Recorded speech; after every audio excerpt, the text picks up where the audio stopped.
Good evening once again. This is the NTV People's Parliament. My name is Romeo Busiku. This is a very pertinent conversation. We are discussing constitutional and electoral reforms. My dear country, Uganda has had 7 general elections, but my people can only single out the 1996 election as the only fair election within this country. The rest of the elections, my people say, had issues. Civic and voter education usually comes close to every election cycle. Why not before? We do have the representative of the Electoral Commission, Mr. Dale. Kindly take over to the podium. We are wondering why we never see you before any election cycle. Could you just talk to us about what we should expect from these politicians when they come to us? That's why when they come, we ask them for salt.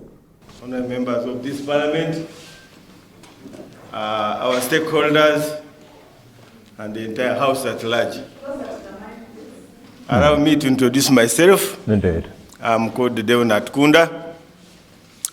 I'm the Regional Elections Officer in charge of this sub-region, Busoga sub-region. Perfect. The Electoral Commission is mandated by the Constitution of the Republic of Uganda, Article 60, 61, 62. Some of you have been saying how the Electoral Commission come in place. Please know that those articles, they give us powers, establishment, mandate, and our work. And we have always done our work. It is on this background that we are here to involve the stakeholders. I want to assure you, sir, Mr. Speaker, sir, that the Electoral Commission cannot do its work without involving the stakeholders. And all of you are our stakeholders. The political parties, the media, the voters, we have to work together. But the big question is the Electoral Commission independent? I've already proved to you that if we are not independent, we don't have declared people here. All the political parties declared they are here. This is a NUP, FDC, NUP, NRM. If we are not independent, how do we produce results? So, but what we are here is, I want to thank Fabio. We have been with Fabio from the grassroots up to here. They have been involving us. And even in our planning process, it is one of the key tools that we use, stakeholder engagement. But the challenge we have is the understanding of the electoral process. Do these stakeholders, people here, understand the electoral process? How we begin and how we end? Not coming on the polling day that you are very much interested in what we have started. Where has the Electoral Commission reached now? Can we tell ourselves where are we in the implementation of our roadmap? We cannot sit here to wait the constitutional reforms that we shall not start our process. We have already started. When the reforms come, we shall readjust. That's why we keep on readjusting the what? The roadmap. But for your own information, for every electoral activity we undertake, we involve stakeholders. Your boss, Simon Biabakama, says he needs 2 years to implement any reforms that will be agreed upon. We have no option. How many months are we remaining to the general election? 14 months. Help us understand that statement. When the reforms come, the commission readjusts. There was a previous speaker who talked about the Tare Center. How is the Tare Center managed? Normally, chaos comes at the Tare Center when it is not managed. For your own information, not everybody is supposed to access a Tare Center. You must be accredited. If I was here, everybody in this Tare Center would be accredited with a letter from the Electoral Commission. The media is accredited. The stakeholders, the political parties, but not everybody. When you allow everybody in the Tare Center, you will not manage the Tare Center. So I don't know what happened here, but I'm here to tell you that in the next Tare Center here, management in this region, we shall accredit the stakeholders. Why is it that polling materials arrive late? For your own information, and I'm saying this to testify, that every cycle of election, there is an improvement.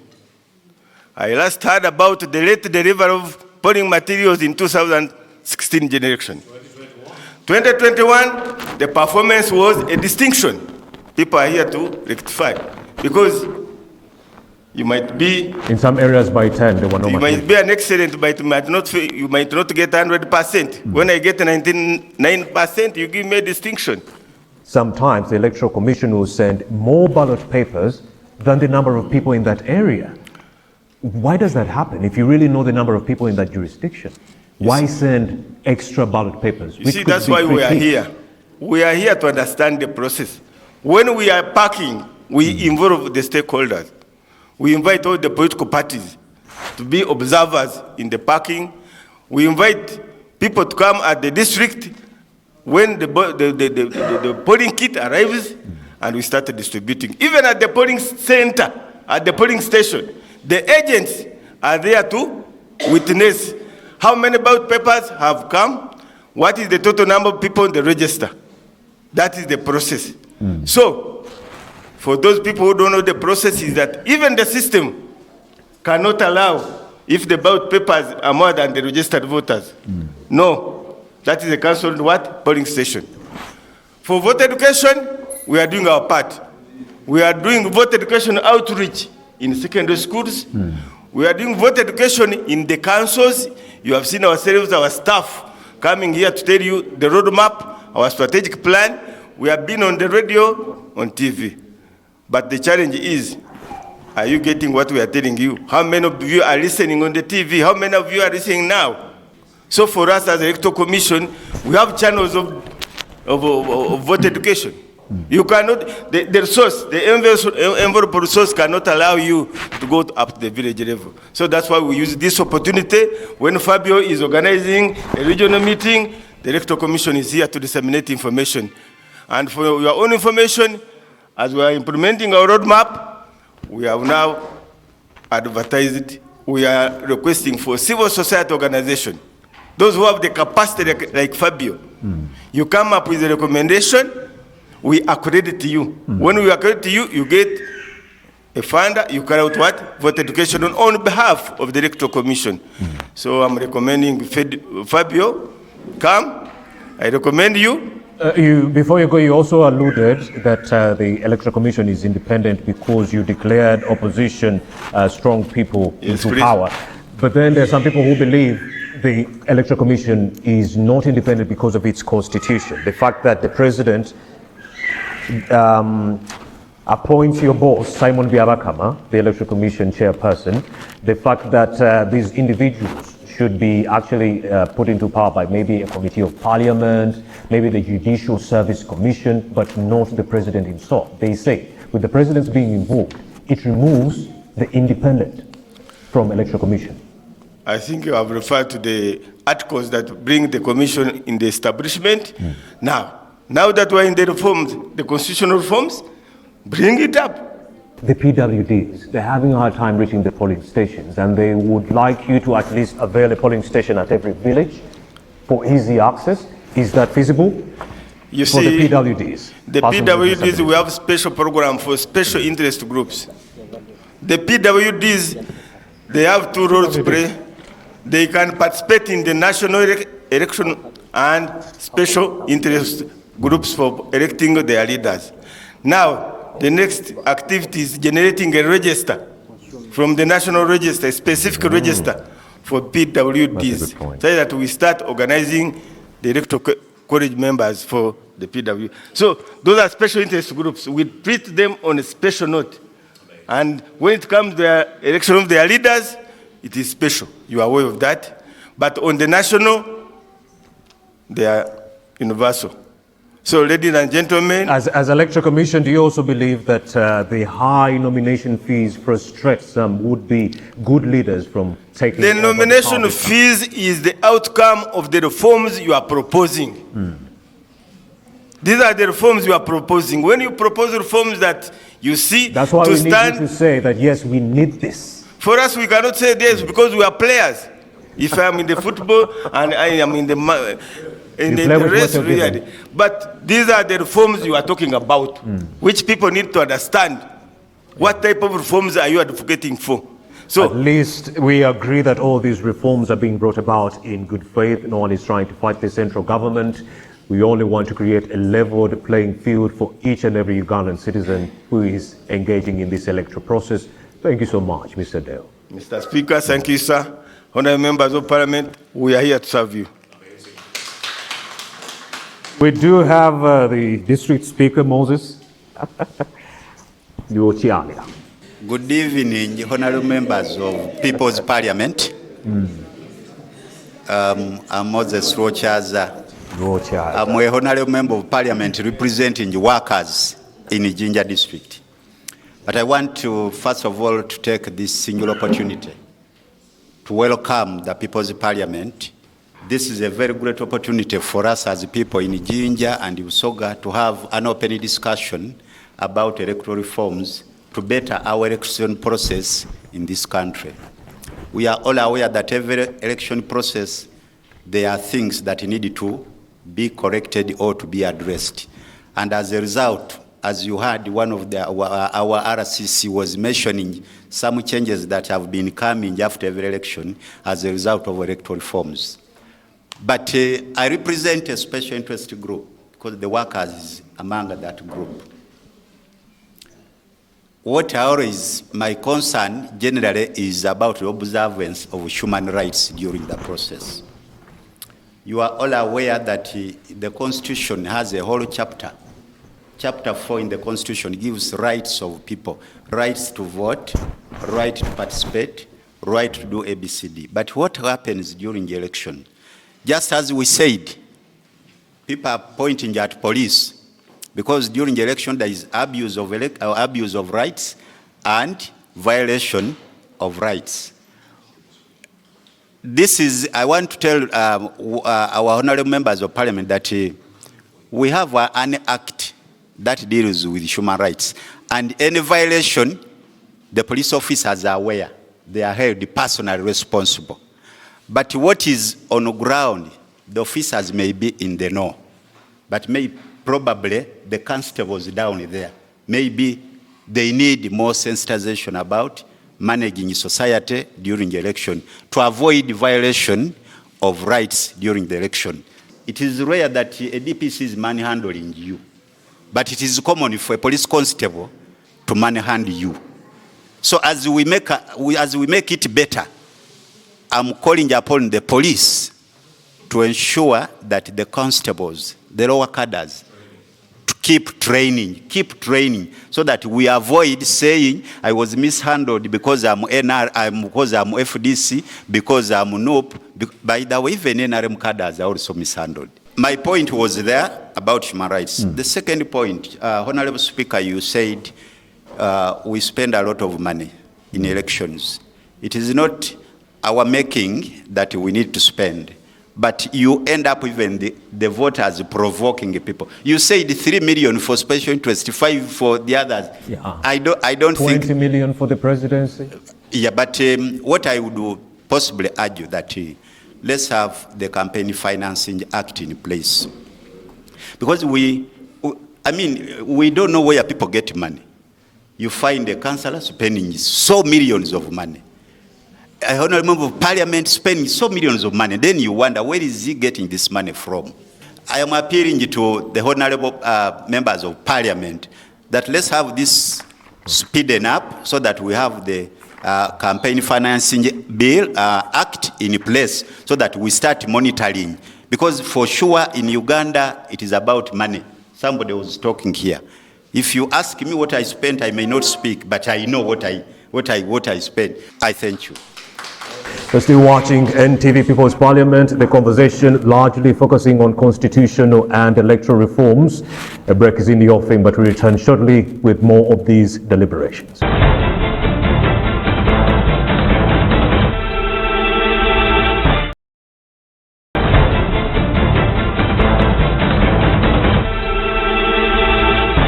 Welcome back to the NTV People's Parliament. We are discussing electoral and constitutional reforms. We have Deputy City Speaker. I am Sirina Chakuwa Irekamia, the Deputy Speaker, Jinja City. And I'm the coordinator, Uganda Urban Council Speakers Association, Eastern Region.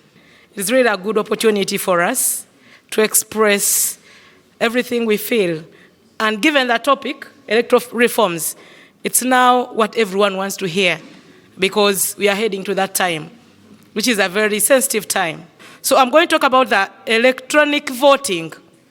If we really do adopt this, if Ugandan government, if the Electoral Commission chooses to go e-voting, I mean electronically, it is going to reduce it a bit. Look at how people pack the ballot papers. Like one person can vote over 5 times. One person votes over 10 times. We've witnessed this. But if the system is electronically, it means your fingerprint. Once it is read for the first time, you will not come back. Still, this system, if it is used to tally the votes immediately at the polling stations, this system can, I know it counts everybody. As you vote, you counted. As you cast your vote, you counted. By the end of it at 4 or 5, the results are there and then released at the polling station. So I think it can happen. And also this electronic voting can also speed up the system at the tally center. I'll give you still, I'm an example in everything. I was a councillor just contesting for councillorship, but spent in the tally center for 4 days. But you know, when you just say one sub-county mafubira, to take 4 days to be counted. Do you know what that means? Wow. However, if it is electronic, you will not tell me that they are waiting for Budondo to come. You know Chisima has not come. And there is this problem when we have an island in Jinja City called Chisima Island. It is kind of far because they use a boat. But this time, in the 2021 elections, the local leadership, mayorship, and the councillorship, the votes from Kisima reached earlier than the ones of Budondo. But Budondo is nearer. Finally, when you overstay in the tally center, there is a disadvantage. People start preparing themselves. Now you're in day 1, day 2. Even someone who never thought of bribing Electoral Commission will now call in the village, Mutunde Chibande Chobana. I need 10 million to give these people, they declare me. But when it's done at that speed, people will not prepare. I thank you so much. God bless you all. All right, on the issue of human rights, so many people have come out here to talk about the issue of human rights, and we do have, yes, we do have a leader in our midst. Kindly, you're going to introduce yourself. Yes. Yeah. The issue of human rights has been mentioned one too many times. Thank you, Honorable Speaker. Thank you, honorable members present and the stakeholders. Once more, my name is Betty Enangu Nangoli. I'm the Regional Human Rights Officer, Jinja. Jinja Regional Office has a jurisdiction of 18 districts and 1 city. So we have 2 sub-regions of Bukedi and Busoga. Now, true, Honorable Speaker, the issue of human rights has been raised. Yes, colleagues, you'll agree with me that human rights, elections are about human rights. There are so many human rights that facilitate elections. But as well, there are also so many human rights that are impacted by elections. How do you know that human rights have been violated? First, you need the information on what your rights are. And that is the role of the Commission, to do the human rights sensitization, to do the civic education, which we do. I think you will agree with me that before this meeting started, I have already distributed IEC materials to you, specifically on the issue that we are discussing, elections. And we do not only stop at sensitization. During electoral processes, we are usually doing the monitoring to ensure that the standards that are in place are being followed. The reason why we are talking about reforms this today is because we are moving towards a perfect system. Not so. We agree that we have not yet reached there. And that's why we keep evolving with time. And that's why we keep suggesting reforms. We keep suggesting reforms with the goal that at a certain point T, we'll reach and say, well done. And of course, Betty, you did mention a very pertinent subject, violations and abuses. And in the last election cycle, we did notice some opposition supporters being abducted by state apparatus. What has the Uganda Human Rights Commission done to ensure that this never happens again? Honorable Speaker, I know that that issue of the abducted people, or what we, at a certain point they call them enforced disappearance, has been my chairperson has on several occasions appeared in the public and given the side, the position of the commission. Yes, so that is it. That is the position of the commission. Like I said, we are not here to grill you. We want to work with you as the Uganda Human Rights Commission. And indeed, thank you for your submission. Let's first give a hand of applause. I can repeat that contact is 0800144201 if you have any case of a human rights violation that you've suffered at the hands of any state apparatus or private individual. You could actually seek some kind of reprieve from the Uganda Human Rights Commission. We do have the EC still here with us, and so many cases were made against the EC. Kindly, sir, Councillor Mujoma Abdallah, LC5, District Youth Councillor, LP. Then we shall have the EC. Thank you, Right Honorable Speaker, the August House. My name is Councillor Mujoma Abdallah Abdurrahman. I'm the District Youth Councillor, Jinja District, and a lawyer by profession, and also a human rights activist working in Busoga. I'm so humbled to be here today. Right Honorable Speaker, I would like to talk about the recommendations, some recommendations that were brought out. But to start with, being a youth leader, I will start with monetization of politics. You know, in Uganda here, we say that everything is possible. I can give a scenario. When I was standing as a youth councillor in my district, the ruling party contributed 8 million to the candidates that were belonging to NRM. But for us who were in opposition, we had to struggle and find our way out. Now the question is, if we are intending to fight monetization of politics, where is it starting from? Because if the ruling government, being National Resistance Movement, is dishing out money, more so to the young people, let me say, you know, what we call 8 million in youth politics, against a person who is just striving to see that they go through. So when we talk about monetization of politics, it starts from the head of the state. Because one time, he said that if you don't have money, why are you joining politics? Such a statement from the head of the state, it is so alarming, and it calls for immediate action. Then two, when we talk about monetization of politics, I remember in about 2018, the president posted on his Twitter account and said that I enjoined the members of opposition to come and join NRM. One, to stop monetization of politics. Two, to stop violence in politics. But remember, this is a multi-party dispensation.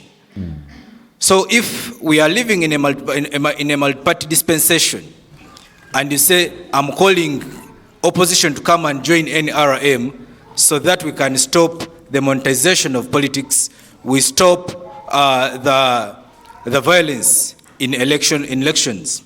That means that if we don't come to NRM as because I'm a member of Forum for Democratic Change, if we don't join NRM, that means that politics will remain monetized, and we shall have constant violences. Then the other thing, when this politics is not, if the monetization is not regulated, we as the young people, we shall not have access to politics. Because if we are issuing out money, starting from the head, and we are giving money to the community, Now, me who doesn't have that money, what will I give the community? Will the community feel my presence? So we should also look at civic education, starting with government officials, the top leadership in government. We should sensitize them, because as we are looking at the community, there are some people who need to be sensitized who are in top leadership. So Fabio and other CSOs, let's also look at top leadership in sensitization, because it starts from there. I remember in 2016, Parliament recommended that most of the vices or the violence in elections starts from monetization of politics.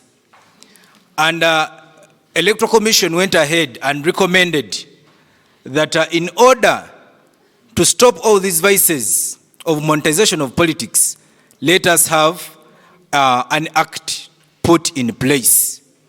But the same has not been realized. Why? Probably it may affect some people in government. When someone says, when you go and dish out money, we are going to arrest you, then who is going to dish out money if you are starting with them? So I'm recommending that this act should be implemented. Then we have a better electoral process. Then on, being a lawyer, on the issue, on the recommendation that was made by Supreme Court on the issue of enlargement of time to file petitions.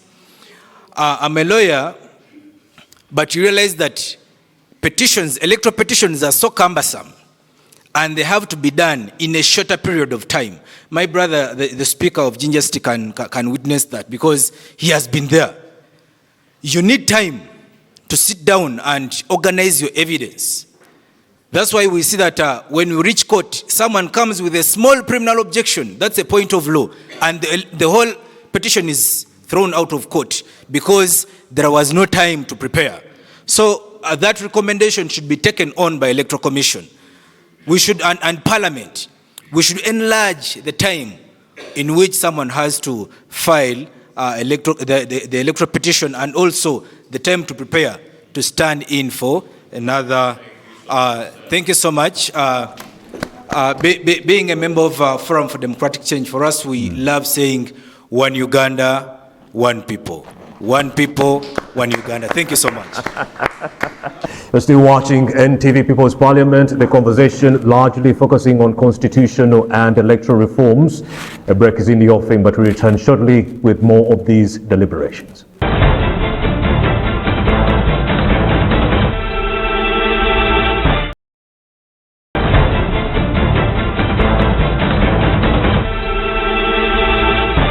Welcome back to the NTV People's Parliament. We are discussing electoral and constitutional reforms.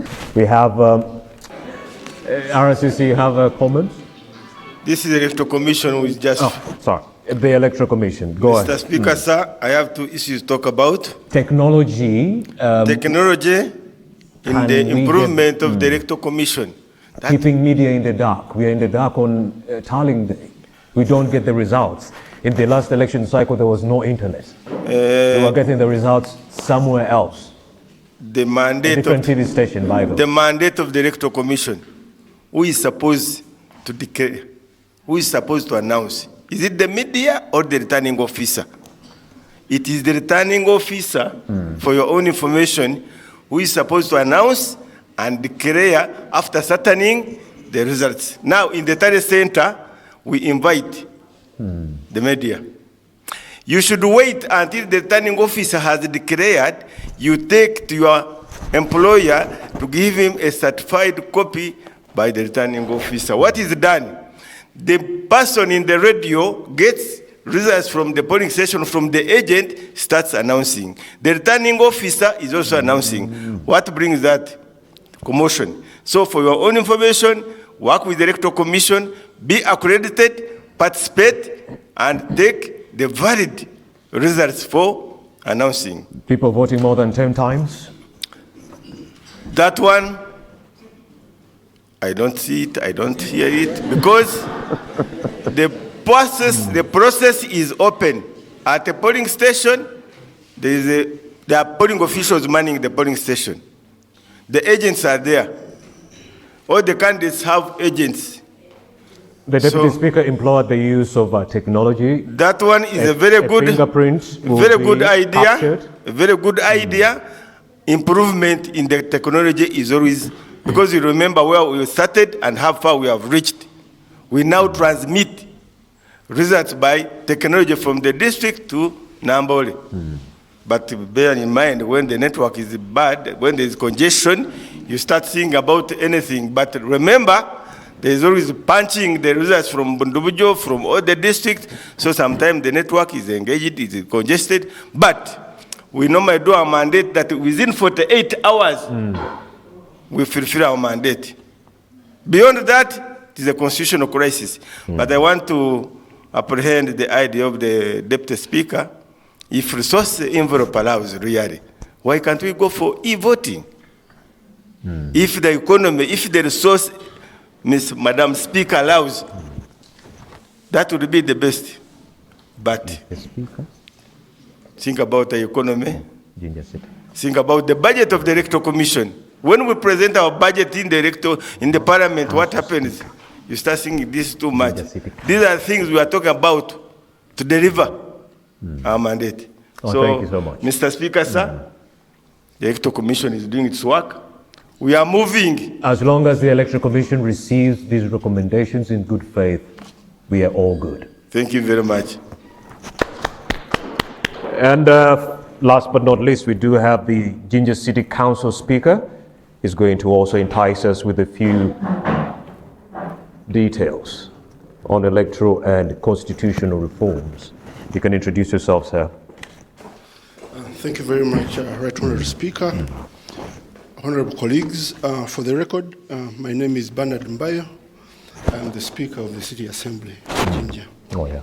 Now, mine would not be to make any contributions this afternoon or this evening, but to probably start by thanking you, NTV, and most especially to my executive producer of the show, who I believe is my brother Johnson Omolo, for ensuring this platform for us to be able to air out our views. I also want to thank Fabio for your continued engagement and presentation of this platform for us to be able to.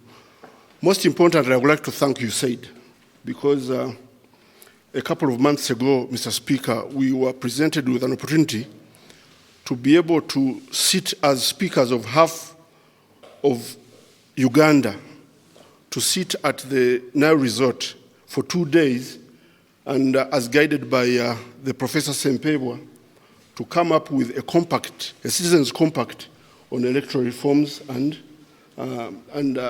constitutional reforms. Now, quite ably so, the chairman of the Electoral Commission has talked about the manner in which Baba FM was broadcasting. But I think that they're only lucky that they are NRM. Other than that, I would have expected that they could have been closed for even a longer period of time, because the mandate to broadcast electoral results lies with Electoral Commission. You cannot be seated at a radio station and broadcasting electoral results without the commitment of the Electoral Commission. I am a student of law. I am a student of human rights.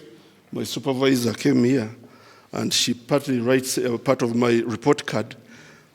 I know that the Uganda Human Rights Commission has continued to engage government to ensure that some of these rights and freedoms are respected, and we thank the Uganda Human Rights Commission.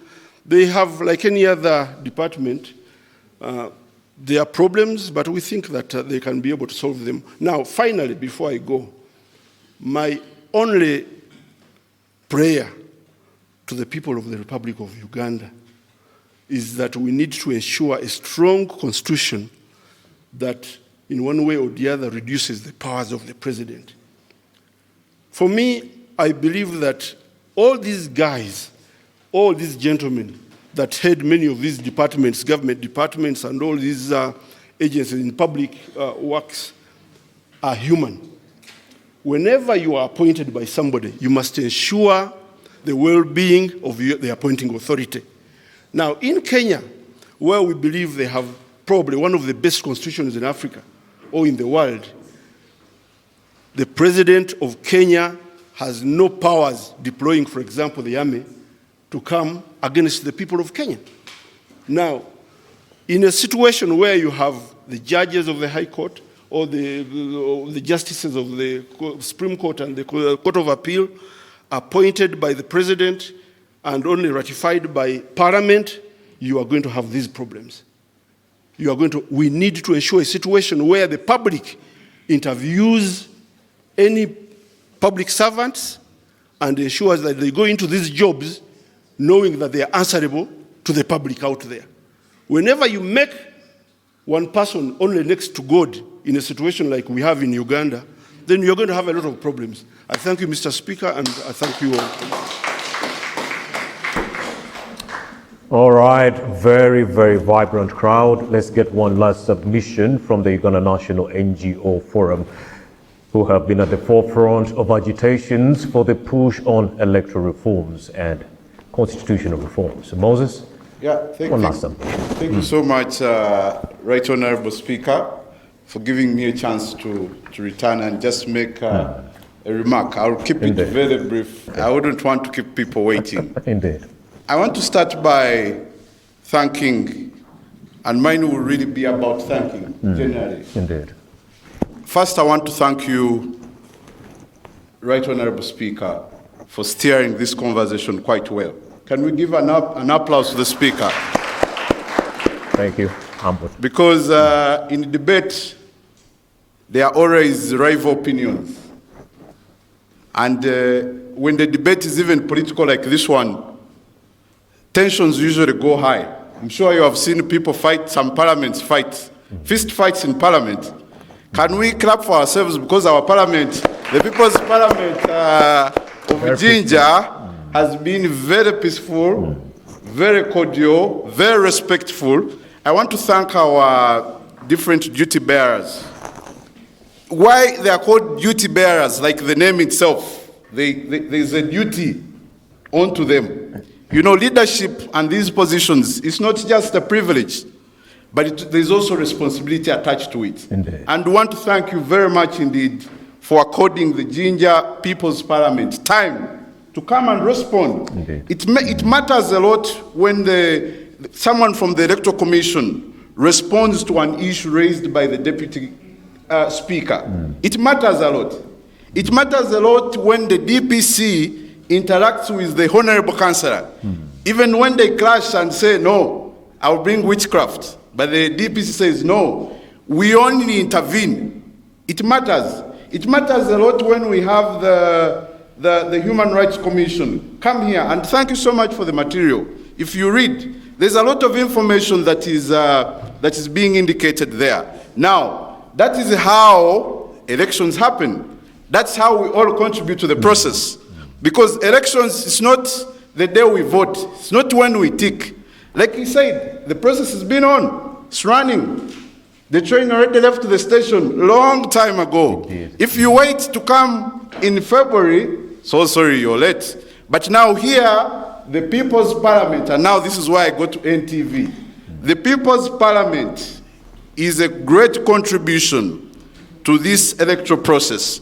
And so we want to applaud NTV. Can we clap for them as well? We want to applaud NTV and generally the Nation Media Group for being able to bring the People's Parliament to us, the people of Ginger, to you, the people of Ginger, to talk. And as the Uganda National NGO Forum, we want to say that we are very much interested in supporting processes and conversations like this, where first people can talk to each other, like we have done. Joy of Fabio has explained to you. We've facilitated these conversations. We are still interested in having duty bearers talking to each other. I'm sure the RCC, we've had a series of district stakeholder engagements. or leader engagements where the duty bearers meet and say, and we will continue to do this even in the coming period towards the election, even with much more intensity. Because when you take feedback from forums like this, we should be able to see how to improve, because it serves the better good of everyone.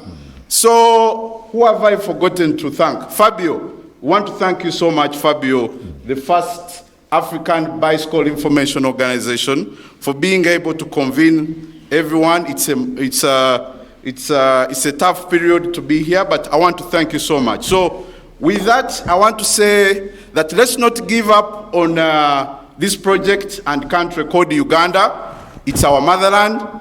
We don't have, if some of you have citizenship elsewhere, for the biggest majority of the people that are participating in this parliament, this is our only country. So we must invest, everyone, with all the commitment to ensure that we have the best that we can. And this People's Parliament, if NTV agrees, we will continue. I think the people of Jinja love it. Yes, they love the idea, and we will always be here whenever you want us. I want to thank you for God and my country. And of course, that is a wrap for NTV People's Parliament in the Busoga sub-region. It's been a good run. My name is Romeo Busiku. I've been your humble speaker for this session. Of course, we now leave it, I believe all the key points have been exhausted as far as electoral and the constitutional reforms are concerned. We now leave it to the powers that be to implement all the recommendations that have been aired out by each and every individual in this building. Till we meet again, stay safe and kindly continue loving your country. Be patriotic. Good night.